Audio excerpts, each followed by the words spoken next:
For around 48 hours it seemed that the Portugal star was on his way to the Etihad Stadium, so how did he instead end up at Manchester United? Too old, too expensive and a bad fit. And yet, somehow, Cristiano Ronaldo very nearly ended up as a Manchester City player. In the space of a crazy 48 hours, the Portugal international first appeared to be on the verge of a move to the Etihad Stadium, only for neighbours Manchester United to nip in on Friday and instead bring Ronaldo back to Old Trafford.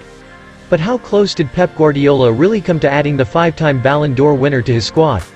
Sources have told Goal that Ronaldo had actually first been offered to City earlier in the window, with super agent Jorge Mendes having spent the summer trying to find a club for his client after the 36-year-old made it clear that he wanted out of Juventus. Mendes is understood to have approached some of Europe's biggest clubs, including both Manchester sides, in a bid to find a suitor who could offer Ronaldo both the ambition and salary he required, but no teams were forthcoming with offers. City, for their part, were clearly in the market for a forward following the departure of club record goalscorer Sergio Aguero on a free transfer to Barcelona. But, as has been clear all summer, it was Tottenham striker Harry Kane who was identified as the top target early in the window, with the England international also keen on moving to the Premier League champions. However, extricating Kane from Spurs proved difficult as the transfer saga rumbled on through the summer. Tottenham chairman Daniel Levy insisted the striker was not for sale, and 6 days before the transfer deadline, Kane admitted defeat and committed his future to the North London outfit. With Kane off the table, Mendes leapt back into action. The Portuguese has good relations with City, with a stable of his clients including Ruben Dias, Ederson, João Cancelo and Bernardo Silva all at the club, and he was keen to add Ronaldo to that group. This time, City were more open to negotiating with Ronaldo, particularly after it became clear that he was keen on a move to the club despite having said in the past that he would never play for United's crosstown rivals. Despite some reports that a deal was close to being agreed, the consistent noises coming from the Etihad throughout the whirlwind saga were that an agreement was unlikely. Juventus wanted £24 million, $34 million, for the forward to avoid suffering a capital loss, while City did not want to pay a fee to sign him.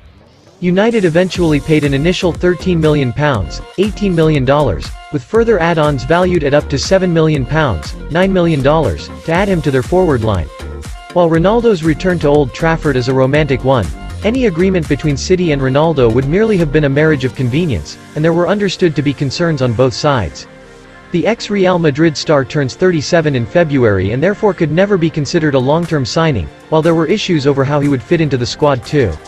Off the field, there are few big egos inside the City dressing room, with leaders such as Fernandinho and Dias keen to maintain a balance through the group on the field. Guardiola's success at City has been built around a team ethic, with hard pressing starting with his forwards and running throughout his side.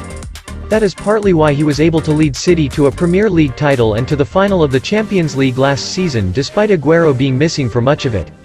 Off the ball, they have to run like it was the last minute of their life, the City boss said in his press conference ahead of Saturday's victory over Arsenal.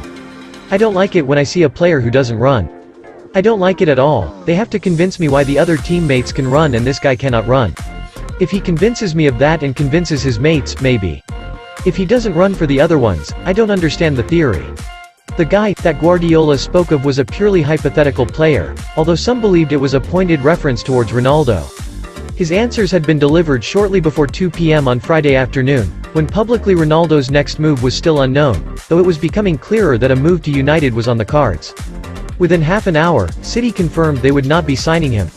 As well as City's concerns, sources have told Goal that Ronaldo was worried about whether he was really wanted by Guardiola after he turned down the chance to sign him earlier in the window, and when United were spooked into making their move by the thought of a club legend wearing the sky blue shirt of their City rivals, Ronaldo's mind was made up, helped by interventions from Sir Alex Ferguson, Rio Ferdinand, Patrice Evra and Bruno Fernandes. City, then, remain without a striker, and with fewer than 48 hours until the window shuts, sources say that a last-minute deal is unlikely. With at least 30 goals in 11 of his last 12 seasons, there was every reason to believe that Ronaldo would have had an impact at the Etihad. That would have been true off the pitch too, with his superstar status as one of the two best footballers of a generation likely to generate interest in City from outside of Manchester.